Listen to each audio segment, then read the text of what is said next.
Okay, so you want to own a waste treatment plant. Garbage trucks arrive before sunrise. Every city produces waste every day, and every load needs somewhere to go. It sounds like the ugliest toll road in the world. That is the dream.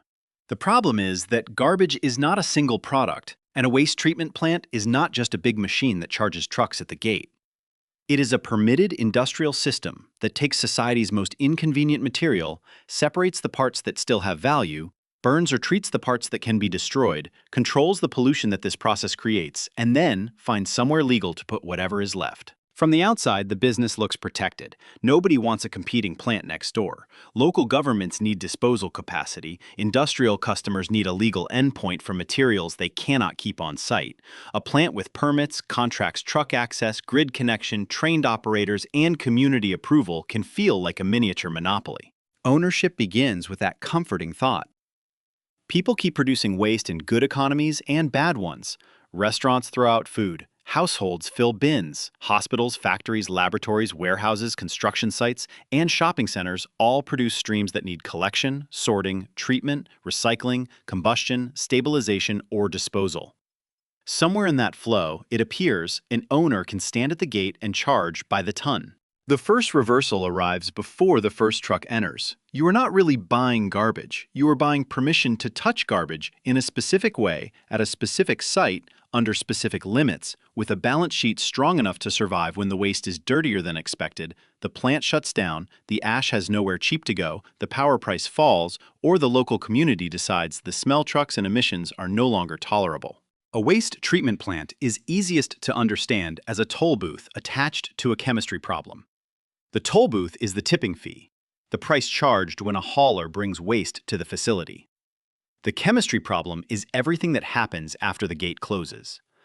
Mixed waste contains food, paper, plastic, glass, metal, soil, batteries, liquids, pressurized containers, treated wood, medical residue, and sometimes material that was never supposed to be in the truck.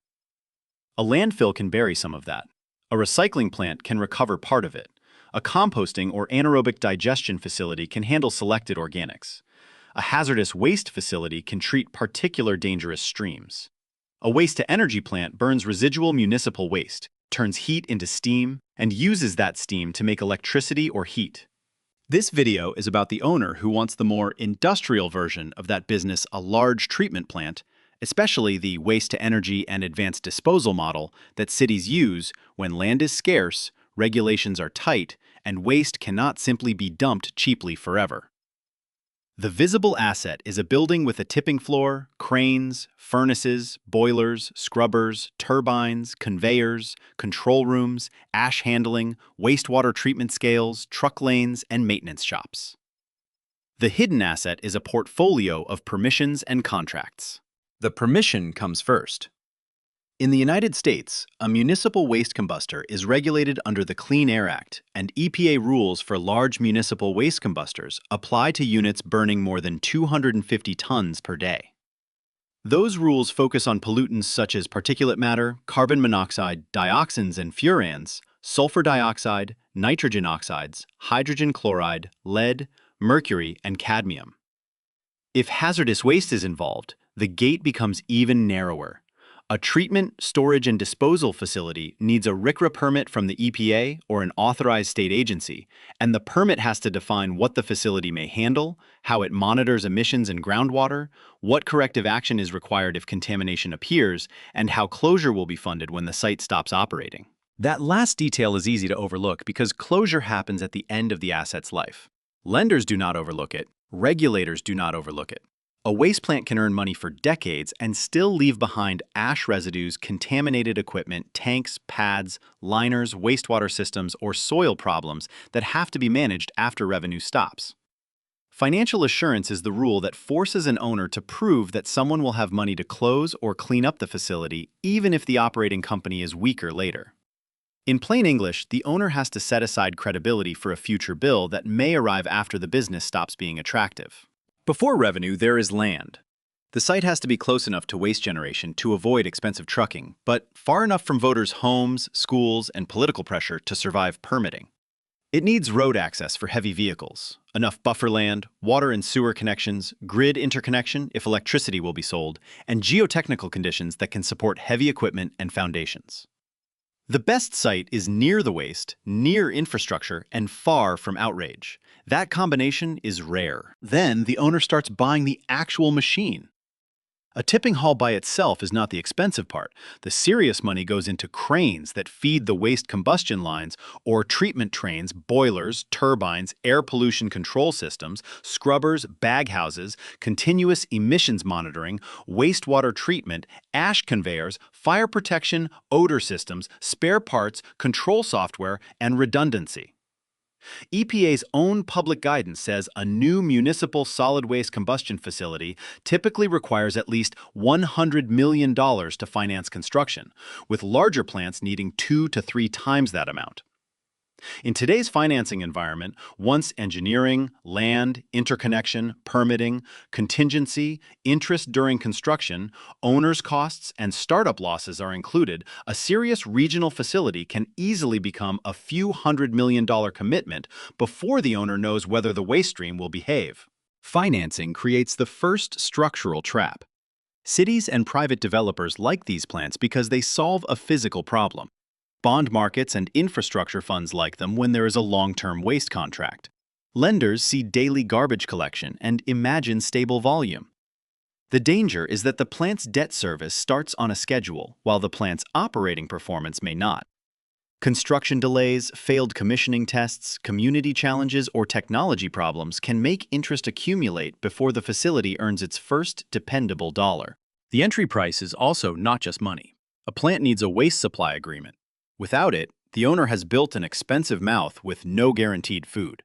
A municipality may promise to deliver a minimum number of tons per year or pay for capacity even if it sends less.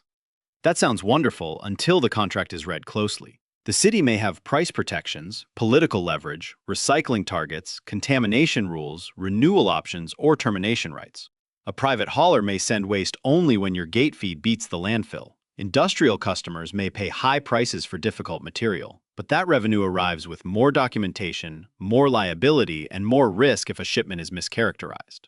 The revenue stack begins at the scale house. Trucks are weighed in, dumped, and weighed out. The difference is the tonnage, and tonnage becomes the first invoice. A tipping fee may be the heart of the business because it pays the plant to accept material that someone else needs to remove. In a dense region with high landfill costs and limited disposal capacity, this fee can be powerful. In a region with cheap landfill space, it is under constant pressure. Electricity is the second layer. The heat from burning waste creates steam, and steam can turn a turbine. EPA says a typical waste-to-energy plant generates about 550 kilowatt-hours per ton of waste. And at 4 cents per kilowatt-hour, that is often $20 to $30 of revenue per ton. EIA reported that as of May 2026, U.S. power plants burning municipal solid waste generated about 12.8 billion kilowatt-hours from roughly 26.6 million tons of combustible waste. Those numbers make the energy layer visible, but they also show its limit. The plant is not really a power plant that happens to burn trash. It is a waste disposal facility with an energy business attached. Metals form the third layer. After combustion, magnets and separators can recover ferrous and non-ferrous metals from the ash stream. That scrap can be sold, and in some years, it quietly improves the margin. Commodity markets decide how much help it provides. A strong metal price turns residue into revenue. A weak market turns the same equipment into a smaller offset against the cost of handling ash. Special waste and industrial services can become a fourth layer if the facility is permitted and designed for them. Some customers will pay far more than ordinary municipal gate fees to have sludge-contaminated materials, chemical residues, or difficult waste treated properly. The attraction is obvious. Hard-to-handle material brings better pricing. The catch is that every step demands tighter characterization documentation, trained labor liability control, and sometimes a completely different permit. There can be other revenue streams around the core. Some plants sell steam or heat to nearby industrial users. Some sell renewable energy credits or environmental attributes where rules allow them. Some recover water, process wastewater, or market alternative fuels. Certain operators package compliance services, collection, transport, lab, packing, emergency response, and disposal into one customer relationship. The more integrated the company becomes, the less it depends on one gate fee. The business starts to look less like a single plant and more like a network. The cost machine is less flexible. Labor is required whether the gate fee is high or low. Control room operators, mechanics crane operators, maintenance crews, safety teams, lab technicians, environmental managers, scale house employees, drivers, engineers, accountants, and security all have to show up. The boiler does not care that commodity prices are weak. The emissions equipment still needs lime, activated carbon, ammonia or urea filters, electricity, water, spare parts, calibration testing, and inspections. Fire systems cannot be skipped because waste piles can burn. Insurance does not disappear because the plant is unpopular. Debt service does not shrink because one municipality delivered fewer tons. Ash is one of the strangest costs because it proves that even destroyed waste does not fully disappear. EIA explains that waste-to-energy plants can reduce 2,000 pounds of garbage to ash, weighing about 300 to 600 pounds, and can reduce volume by about 87%. That is useful, especially where landfill space is scarce. Still, the owner must handle the ash, test it, recover metals where possible, and dispose of the remaining residue. EPA notes that ash from municipal solid waste combustion generally ends up in landfills, so the plant that was supposed to reduce dependence on landfills still needs a landfill relationship at the end of its own process. The central trap is now visible. Revenue depends on tonnage pricing, power markets, recyclable values, and customer contracts. Many costs depend on physics law, safety, debt maintenance, and public trust. When volume is high and contracts are favorable, the plant can look like a protected cash flow machine. When one variable breaks, the same fixed structure can turn the owner into the last person responsible for everyone else's waste. This is operating leverage. In plain language, the plant has a large base of costs that do not move much in the short term. A small increase in revenue can flow through strongly because the furnaces, permits, staff, and control systems were already paid for. A small revenue decline can hurt just as quickly because the same obligations remain. The machine magnifies both the good year and the bad year. The failure case becomes clear in Tees Valley in the United Kingdom. Air Products, an experienced industrial gases company, did not enter the waste-to-energy business as a naive buyer of a small local plant. The company pursued advanced gasification projects that were supposed to convert waste into energy through technology more complex than conventional mass-burn incineration. In a 2015 SEC filing, Air Products said it had invested about $1 billion into two waste-to-energy projects in Tees Valley that relied on processes not yet commercialized at the same scale or in the same combination. That sentence contains the entire risk. The project was not only a waste contract or a power asset, it was a scale-up bet. The owner needed the waste to arrive, the technology to work, the construction budget to hold, the commissioning process to prove stable, the offtake economics to make sense, and the financing to survive the time between promise and performance. A conventional plant can fail, but a first-of-its-kind technology adds a second business proving the machine. By April 2016, Air Products announced that it would exit the energy from waste business. The company expected a pre-tax charge between $900 million and $1 billion in discontinued operations, primarily to write down assets associated with the business. The public explanation pointed to design and operational challenges. That was not a small miss. It was a reminder that in waste treatment, a facility can have demand for its service and still fail if the process cannot run reliably at commercial scale. The lesson is not that every advanced waste technology is doomed. The lesson is that the owner cannot finance a science project like a boring utility. A truck contract does not make a furnace work. A power agreement does not eliminate commissioning risk. A municipal need for disposal does not remove the cost of downtime. When investors assume that garbage volume is the same thing as plant performance, they confuse demand for the service with reliability of the asset. Harrisburg, Pennsylvania offers a different version of the same warning. The city's resource recovery facility became tied to hundreds of millions of dollars of debt, and by 2011, official recovery documents described more than $200 million of principal bonds outstanding on the facility, and annual debt service above $18 million. Reporting at the time described the incinerator debt as a central force behind the city's financial distress. This was not only an engineering problem, it was a municipal finance problem wrapped around an industrial plant. The decision once looked reasonable: modernize a facility, handle waste locally, recover energy, and turn a city service into a source of value. The variable that changed was not one simple market price. Costs rose, debt accumulated, operating performance could not carry the financial burden, and guarantees moved the pressure from the facility to the city. The broader lesson is brutal. When the owner of a waste plant is a municipality, a failed capital structure can become a civic crisis. Success looks different because the best operators do not treat the plant as an isolated bet. They build networks. Reworld, formerly known as Covanta, describes itself as operating more than 90 thermomechanical treatment material processing and recycling facilities. Its 2025 public sustainability materials say it managed 19 million tons of waste, recovered 432,000 tons of metal recycled or reused, 250 million gallons of wastewater, and generated 8.7 million megawatt equivalents of energy. Those figures matter because they show several revenue and value streams moving through one platform rather than one machine depending on one assumption. Clean Harbors shows the same idea from the hazardous and industrial side. In its 2025 annual report, the company said it operated 10 commercial hazardous waste incinerators, 7 landfills, and a broad network of treatment, storage, and disposal facilities in North America. It served more than 350,000 customers and reported $6.03 billion of total revenue in 2025. Its environmental services segment generated $5.19 billion of direct revenue and $1.34 billion of adjusted EBITDA, with adjusted EBITDA meaning earnings before interest, taxes, depreciation, and amortization after certain adjustments, rather than the same thing as net income or cash flow. That success did not come from the idea that waste is easy money.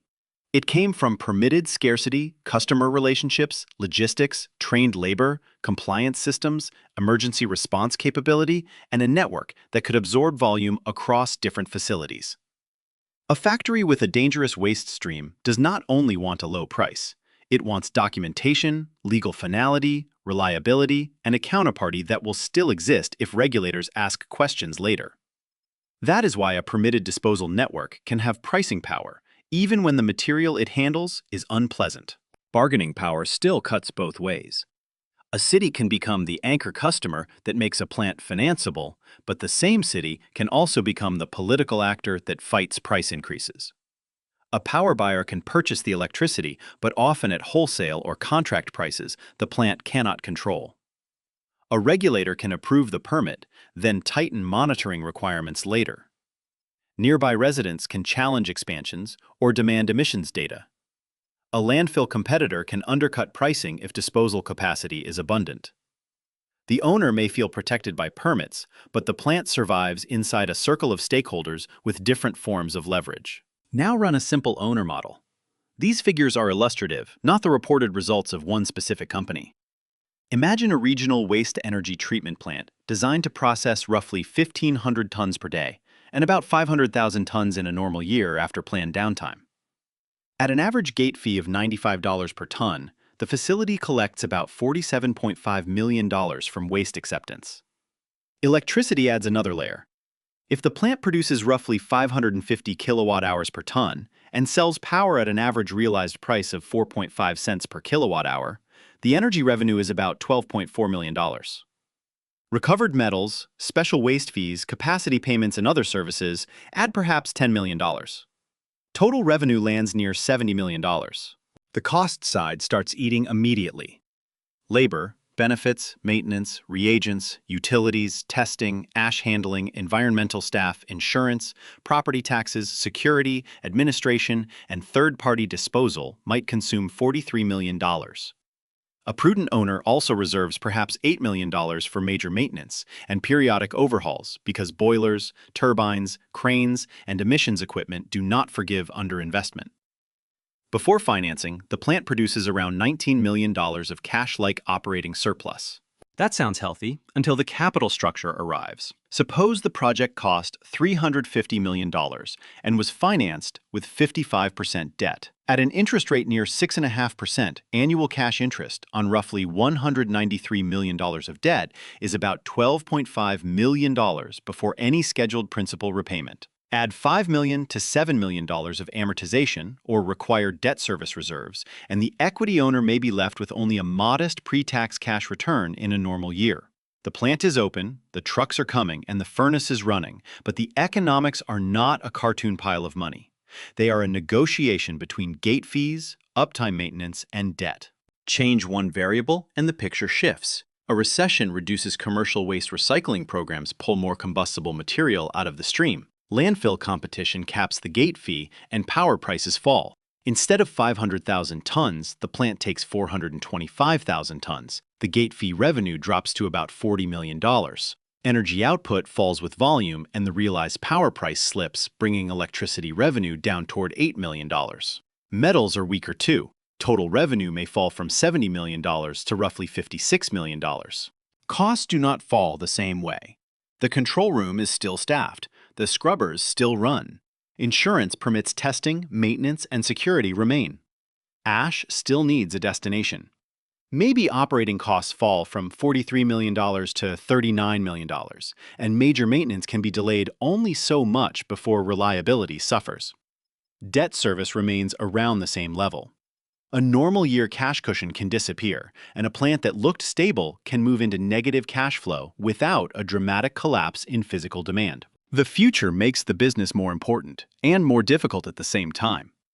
The World Bank's What a Waste 3.0 describes a future where global waste generation remains a multi-billion-ton problem even under better management scenarios.